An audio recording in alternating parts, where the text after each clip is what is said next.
Hello students, welcome to Axion Academy. Students, आज हम लोग कैलकुलेट करेंगे कि किसी करंट कैरिंग वायर जो कि फाइनाइट लेंथ का हो, उसकी वजह से आर डिस्टेंस पे कितना मैग्नेटिक फील्ड प्रोड्यूस होता है। ठीक है, देखिए यहाँ पे हम लोग फाइनाइट के लिए काउंट करेंगे और कैलकुलेट करेंगे। उसके बाद हम लोग इसी टर्म्स एंड कंडीशंस को लेके हम इनफाइनाइट वायर के लिए भी निकाल सकते हैं with the help of this formula. So बिना देरी किए शुरू करते हैं। सो स्टूडेंट्स, यहाँ पे ये हमने एक करंट कैरिंग वायर लिया है फाइनाइट लेंथ का, और इससे स्मॉल आर डिस्टेंस पे एक पॉइंट ओ है जहाँ पे हमें मैग्नेटिक फील्ड को पता करना है। देखिए यहाँ पे ये वाला पॉइंट एक एंड के साथ फाइबर एंगल बना रहा है और जबकि दूसरे एंड के साथ फाइव एंगल बना रहा है। First we consider a small elementary wire of length dl. हम यहाँ पे सबसे पहले एक एलिमेंट्री वायर लेंगे डीएल लेंथ का। इस डीएल लेंथ की वजह से यहाँ पे हम लोग मैग्नेटिक फील्ड पता करेंगे।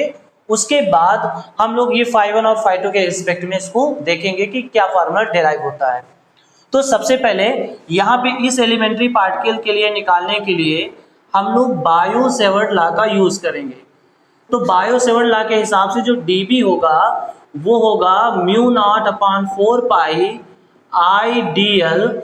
अब अगर हम यहाँ पे ये डिस्टेंस मान लें x, ये वाली डिस्टेंस अगर हम मान लें x है, तो बताओ यहाँ से आ जाएगा अपान में x स्क्वायर, और यहाँ से बनने वाला एंगल देखो वायर के साथ बनने वाला। सबसे मेन इंपॉर्टेंट बात, बायो सेवर्ट लॉ में जो यहाँ पे साइन थीटा होता है उसमें थीटा वायर के साथ बनने वाला एंगल होता है। ठीक है, तो यहाँ पर ये वाला जो एंगल बनेगा ये क्या बनेगा 90 माइनस थीटा, क्योंकि ये यहाँ पे 90 डिग्री है, ये यहाँ पे थीटा है, तो ये कितना बनाएगा 90 माइनस थीटा। तो हम लोग यहाँ पे लिखेंगे साइन 90 माइनस थीटा। बात क्लियर हो गई। अब देखिए करेंगे क्या, यहाँ से μ0/4 pi I d l upon x square, और यहाँ से आ जाएगा cos theta. This is dB, ये आ गया डीबी। अब देखिए वायर की अगर लेंथ बदलती है, वायर की अगर लेंथ बदलती है तो यहाँ पे ये एंगल्स अपने आप बदल जाएंगे। इतनी बात समझ में आ रही है। तो यहाँ पे हम लोगों को करना ये है कि जो वैल्यू dl की है और जो वैल्यू x की है इसको हम लोग रिप्लेस कर देंगे इन टर्म्स ऑफ थीटा और फाई। क्लियर है। चलिए, तो सबसे पहले अगर dl रिप्लेस करना चाहते हैं तो अगर बताओ यहाँ से tan थीटा निकालोगे, tan theta, so tan theta equal to क्या होगा, तो tan थीटा इक्वल टू होगा perpendicular upon base, perpendicular upon base, ये क्या हो जाएगा tan थीटा। सो यहाँ से अगर हम L निकालेंगे तो आ जाएगा R tan थीटा, इसको डिफरेंशिएट करेंगे तो आ जाएगा sec square theta d theta, R sec square theta d theta. Clear है। अब यहाँ पे क्या करेंगे, ये वैल्यू DL की निकल आई। अच्छा, यहाँ से अगर हम cos थीटा लगा दें, cos थीटा, तो अगर हम cos थीटा, क्योंकि हमें x को भी रिप्लेस करना है, तो cos थीटा इक्वल टू क्या होता है base upon hypotenuse that is x। तो this implies x equal to क्या आएगा r सेक थीटा। x इधर जाएगा, cos थीटा अपॉन में आएगा, अपॉन में cos थीटा जब ऊपर जाएगा तो सेक थीटा में कन्वर्ट हो जाएगा। तो ये हो गया r x की वैल्यू और ये हो गई dl की वैल्यू। ये दोनों वैल्यू यहाँ पे हम पुट कर देंगे। जब ये दोनों वैल्यू यहाँ पुट करेंगे सो हमें dB मिलेगा μ0/4 पाई आई, डीएल की जगह पे क्या लिखेंगे, तो डीएल की जगह पे लिखेंगे R sec square theta d theta, और इन अपॉन में, ठीक है, अपॉन में एक्स की जगह पे क्या लिखना है, एक्स स्क्वायर की जगह पे एक्स, यहाँ पे एक्स की वैल्यू है आर सेक थीटा, तो जब एक्स स्क्वायर रखेंगे तो आ जाएगा R square sec square theta, और ये जो कॉस थीटा है इसको हम लोग यहाँ पे ऐसे लिख देंगे। तो बताओ एक आर से एक r cancel out, sec square theta से sec square theta cancel out. So finally यहाँ पे फार्मूला बना dB equal to μ0/4 pi I upon are, और इधर आ जाएगा cos theta d theta, cos theta d theta, ये इसका फार्मूला आ जाएगा। अब ये देखिए यहाँ पे ये पूरा थीटा में कन्वर्ट हो चुका है। अब हम लोगों को इतना काम करना है कि इसको इंटीग्रेट करना है। देखिए यहाँ पे जब हम एंगल मेजर करेंगे तो एक जा रहा है क्लॉकवाइज तो दूसरा मेजर किया जा रहा है एंटी क्लॉकवाइज, एक जा रहा है क्लॉकवाइज तो दूसरा में जा रहा है एंटी क्लॉकवाइज। तो जो एंटी क्लॉकवाइज एंगल मेजर किया जाता है we take it as a positive. इसका मतलब हम φ2 को पॉजिटिव कंसीडर करेंगे और φ1 को निगेटिव कंसीडर कर लेंगे।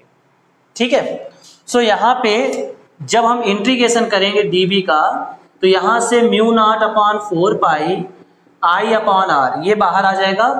यहाँ पे हम लिमिट लगाएंगे, ठीक है। हम किसी एक को पॉजिटिव और एक को निगेटिव मान सकते हैं। तो देखिए जैसे ये मान लो इसको φ1 से लेके इधर ये एंगल φ1 और इधर ये एंगल φ2। सो हम यहाँ पे मान लेंगे φ1 से लेकर के, ठीक है, -φ1 से लेकर के φ2 तक, φ1 से लेके φ2 तक। माइनस क्यों किया? क्योंकि वो क्लॉकवाइज एंगल है, into cos theta d theta. इतनी बात समझ में आ गई। cos थीटा का जो इंटीग्रेशन होता है वो होता है sin theta. So I upon are, और यहाँ पे आ जाएगा sin थीटा, लिमिट लगेगी -φ1 से लेके φ2 तक। क्लियर है? इतनी बात समझ में आ गई। अब हम लोग क्या करेंगे? लिमिट लगाएंगे। अब यहाँ पे हम लिमिट लगाएंगे तो यहाँ से जो b आएगा वो आएगा mu naught upon 4 pi I upon are, और जब हम लिमिट लगाएंगे तो आ जाएगा साइन φ2 माइनस साइन माइनस φ1। और हमें पता है कि sine minus theta minus sine theta के बराबर होता है, तो ये माइनस इसको प्लस कर देगा। जब ये प्लस कर देगा तो फाइनली हमारा फार्मूला जो सॉल्व होके आएगा वो आएगा I upon r sine φ1 plus sine φ2। So this is the formula of magnetic field due to finite current carrying wire. I hope आपको ये फार्मूला समझ में आ गया होगा। क्या किया गया है? सबसे पहले हमने एक एलिमेंट्री पार्टिकल मान लिया, इस एलिमेंट्री पार्टिकल की वजह से यहाँ पे हमने मैग्नेटिक फील्ड निकाला। उसके बाद यहाँ पे जो टर्म्स थे दैट इज dl और x, जिसकी हमें रिक्वायरमेंट नहीं थी, x की हमें कोई रिक्वायरमेंट नहीं होगी न्यूमेरिकल्स में, तो इनको हमने रिप्लेस कर दिया। रिप्लेस करने के बाद सारा का सारा फंक्शन थीटा में कन्वर्ट हो चुका है। Now will integrate with respect to theta, theta के रिस्पेक्ट में इंटीग्रेट कर देंगे, लिमिट लगाएंगे φ1 और φ2 की। सो फाइनली हमारे पास ये फार्मूला डिराइव होके आ जाता है। बट यहाँ पे जो मेन इंपॉर्टेंट बात नोटिस करने वाली है, बायो-सेवर्ट लॉ में जो यहाँ थीटा बना था वो वायर के साथ बनने वाला एंगल था, लेकिन यहाँ पर जो φ1 और φ2 है वो उस पॉइंट के साथ उस एंड के बनने वाले एंगल्स हैं। क्लियर है? इतनी बात आपको याद रखनी है। उसके नॉर्मल पॉइंट से जो उसके एंड के साथ बनने वाला एंगल होगा वो होगा φ1 और φ2। सो अब हम यहाँ पे कुछ स्पेशल केसेस डिस्कस करेंगे जो इस फार्मूले से रिलेटेड होंगे। ठीक है, देखिए ये केसेस भी न्यूमेरिकल के पर्पस से और न्यूमेरिकल को समझने के पर्पस से बहुत ही ज़्यादा इंपॉर्टेंट है। देखिए जैसे मान लिया कि हमने एक ये वायर लिया, ठीक है, अभी मैंने केवल इतना यहाँ से लेके यहाँ तक वायर लिया है, तो ये बताइए कि ये वाला जो एंगल बन रहा होगा वो कुछ एंगल होगा, समथिंग, कुछ भी हो सकता है, 30 degree, 40 degree, 45 degree, 60 degree, doesn't mean हमने मान लिया कि ये एंगल थीटा है। अच्छा, वायर को अगर हम थोड़ा सा इंक्रीज कर दें, मतलब वायर को हम यहाँ तक अगर इसकी लेंथ ले लें यहाँ तक, तो बताइए कि ये एंगल बढ़ चुका है, ये एंगल क्या हुआ है? बढ़ चुका है। अब अगर हम वायर की लेंथ और बढ़ा दें, वायर की लेंथ अगर हम यहाँ तक ले लें तो बताइए ये एंगल और बढ़ चुका है।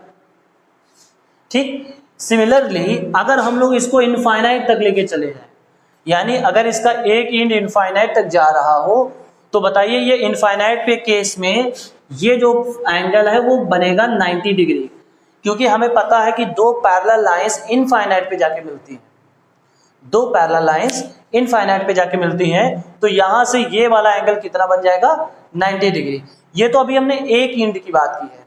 सपोज दैट अगर ये इतना ही बड़ा होता, ऐसे वायर होता, तो हम ये कहते हैं कि इसका एक एंगल 90 डिग्री है और दूसरा इस एंड के साथ बनने वाला एंगल 0 डिग्री है।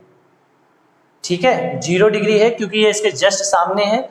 तो यहाँ पे इन दिस केस हम बोलेंगे कि φ1 हमने मान लेंगे 0 डिग्री और φ2 जो कंसिडर करेंगे वो कंसिडर करेंगे 90 डिग्री।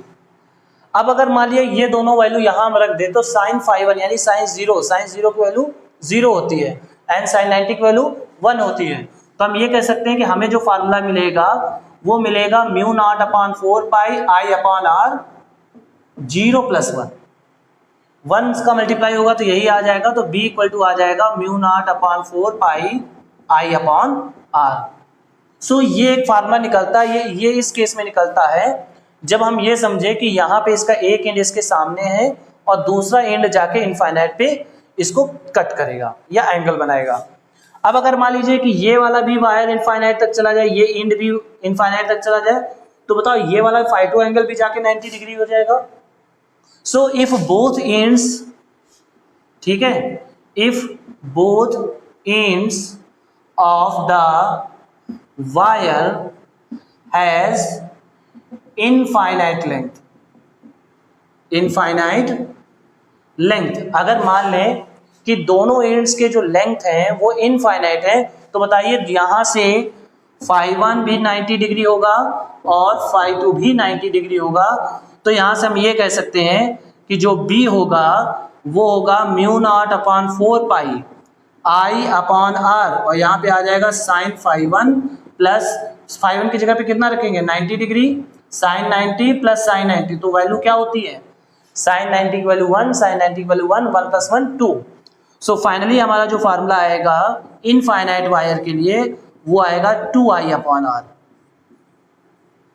वो आ जाएगा 2I/r।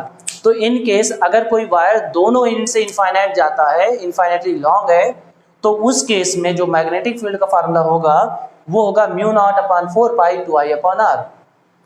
सो आई होप आपको ये चीजें समझ में आ गई होगी। ये छोटा सा डेरिवेशन था बट इंपॉर्टेंट डेरिवेशन था।